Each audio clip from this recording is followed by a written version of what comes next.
Good afternoon from Okinawa, Japan, home of OkiSubies. Today we actually just finished re-merging Dylan's old GF8 and we were tuning it, and I noticed as I was data logging that one of the AVCS solenoids was not activating.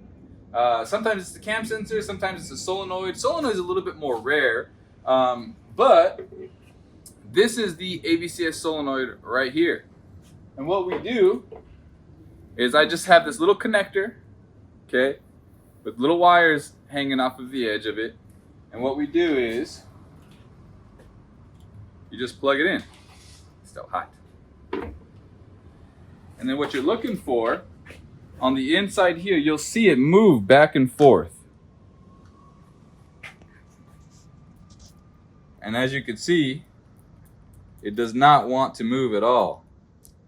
You'll also hear it clicking, click, click, click, click, click. It's not clicking. So this is actually a bad AVCS solenoid. So I'll get another one. We just so happen to have one in the parts car over here. That side head is bad anyways because it was an accident.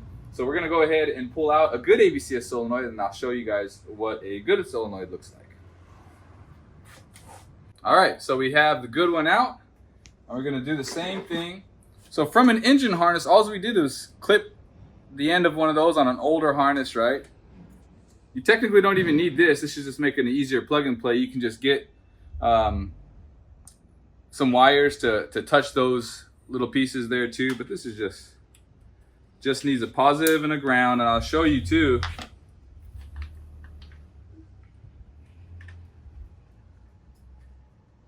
Now, and you can see it open and closing. Right? If you switch it positive and minus, it doesn't matter. Right? So you can't get the positive and minus mixed up or anything like that too. So, and for install, it's pretty simple on the version 7 ones. On the version 7 ones, the actual plate that covers the injectors doesn't get in the way. You just have to remove the back breather hose on for the PCV system on the valve cover gaskets. Show them right here. This guy right here. You remove this one, and then there's also, I'll just slide this one in here. All right, kind of put it in sideways and up to a certain point. Straighten it out. And then this one's a little bit tougher to see, but there's an actual 10 mil right there. And this 10 mil will go in just like that. And then you plug the connector back in. So I'm gonna go ahead and put this back together, and then I'll show you again. This is a second video. The first one was on the O2 sensor. We'll share a link on that one, and it was a way of being able to tell that your O2 sensor is bad, mainly using Romraider, right? So any of you guys with the 16-bit ECU, even the newer ones, the 32-bit ECUs, you can still use Romraider. I know in the States there's a lot of CABA access port type things, but in Japan especially, we don't really have any of those fancy stuff. So getting Romraider, $200 Tatrix cable, and a free system, and you can see what the ECU is seeing. So I'm gonna put this back together, and then I'm gonna show you what it looks like with a proper working AVCS. I wish I would have took one before, but as I was starting to tear this thing apart, I was like, oh, this is one for the YouTubers. All right, so again, this is a version 5.6 GF8, but we've merged the version 7 EJ207 inside of it. That's why it's got the OBD2 port and everything like that. So if you have a GCA, this wouldn't really technically apply to you unless it's merged. But Bug Eye, Blob Eye, Hawkeye, everything up from there will. So let's take a look at here.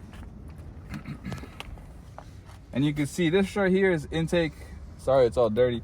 Intake angle left side and right side. If you look real close, try to zoom in real quick for me.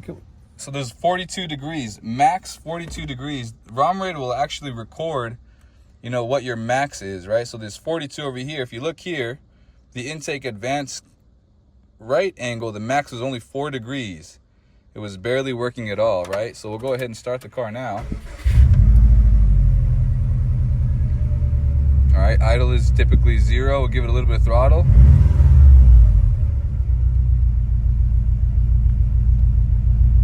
Give it a couple seconds, and you can see now 15 degrees, 15 degrees, 14 degrees, So we'll do a little bit more pulls and we'll kind of make sure they're working together. But it's as simple as that. So again, Romraider and attachers cable is a beautiful thing to have for diagnostics while you're tuning too, if you're tuning, or even data logging for your tuner. Being able to keep an eye out on this stuff will help him because he's remotely doing it versus you physically are the one looking at it. So you're the one that's responsible for making sure that it's good to go while you're data logging and getting him the information. And he's going to do the tuning. Hope this helps, guys. Yeah, man, just a battery and a little connected to your AVCS solenoid, right? Romraider, again, just one of those extra things that we wanted to show you that is so beneficial to have something to actually data log your ECU.